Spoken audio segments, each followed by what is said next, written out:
നമസ്കാരം. തൊഴിൽജാലകത്തിലേക്ക് സ്വാഗതം. കേന്ദ്ര സായുധ പോലീസ് സേനകളിൽ അസിസ്റ്റന്റ് കമാൻഡന്റ് അവസരം വന്നിട്ടുണ്ട്. വിവിധ വിഭാഗങ്ങളിലായി 349 ഒഴിവുകളിലേക്ക് യൂണിയൻ പബ്ലിക് സർവീസ് കമ്മീഷൻ അപേക്ഷ ക്ഷണിച്ചു.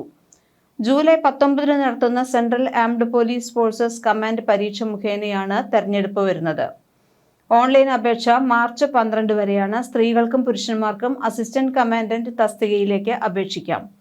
BSF, CRPF, CISF, ITBP, SSB എന്നീ വിഭാഗങ്ങളിലായാണ് നിയമനം. ഒഴിവുകളുടെ എണ്ണം താൽക്കാലികമാണ്. 349 BSF, 108 CRPF, 106 ITBP, 12 SSB, 53 CISF, 70. മൊത്തം ഒഴിവുകളുടെ 10% മുൻ സൈനികർക്കായി സംവരണം ചെയ്തിട്ടുണ്ട്. അംഗീകൃത സർവകലാശാല ബിരുദമാണ് അടിസ്ഥാന യോഗ്യത. ഫൈനൽ ഇയർ പരീക്ഷ എഴുതി ഫലം കാത്തിരിക്കുന്നവർക്കും അപേക്ഷിക്കാം. NCC B അല്ലെങ്കിൽ C സർട്ടിഫിക്കറ്റ് ഉള്ളവർക്ക് മുൻഗണനയുണ്ട്. പ്രായപരിധി 2026 ഓഗസ്റ്റ് 1 20 വയസ്സ് തികയണം. 25 വയസ്സ് കവിയരുത്. ജനനതീയതി 2/8/2001 1/8/2006 ഇടയിലായിരിക്കും. SC/ST വിഭാഗത്തിൽപ്പെട്ട അപേക്ഷകർക്ക് 5 വർഷം വരെയും OBC വിഭാഗത്തിൽപ്പെട്ടവർക്ക് 3 വർഷം വരെയും, സിവിൽ, കേന്ദ്ര സർക്കാർ ജീവനക്കാർ, വിമുക്ത ഭടന്മാർ എന്നീ വിഭാഗങ്ങളിൽ നിന്നുള്ളവർക്ക് 5 വർഷം വരെയും ഇളവ് അനുവദിക്കും.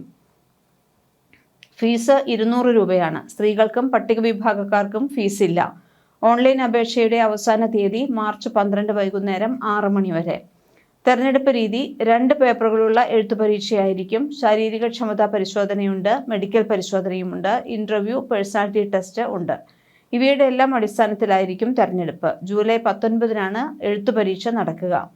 കേരളത്തിൽ കൊച്ചിയും തിരുവനന്തപുരവുമാണ് പരീക്ഷാ കേന്ദ്രങ്ങൾ. പരീക്ഷ ഒറ്റ ദിവസമായാണ് നടത്തുന്നത്. 2 പേപ്പറുകളാകും പരീക്ഷയ്ക്ക് ഉള്ളത്. രാവിലെ മുതൽ വൈകുന്നേരം വരെയാകും പരീക്ഷ. രാവിലെ 1-ാം പേപ്പറും ഉച്ചയ്ക്ക് ശേഷം 2-ാം പേപ്പറും. രാവിലെ 2 മണിക്കൂർ പരീക്ഷയും ഉച്ചയ്ക്ക് ശേഷം 3 മണിക്കൂർ പരീക്ഷയും.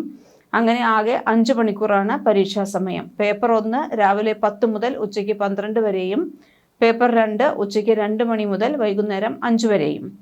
കൂടുതൽ വിവരങ്ങൾ അറിയുന്നതിന് വേണ്ടിയിട്ടും എല്ലാം നിങ്ങൾക്ക് വെബ്സൈറ്റ് നോക്കേണ്ടതുണ്ട്. upsconline.nic.in എന്ന വെബ്സൈറ്റ് വഴി നിങ്ങൾക്ക് ഓൺലൈനായി അപേക്ഷിക്കാൻ സാധിക്കും. 1 ടൈം രജിസ്ട്രേഷൻ നിർബന്ധമാണ്.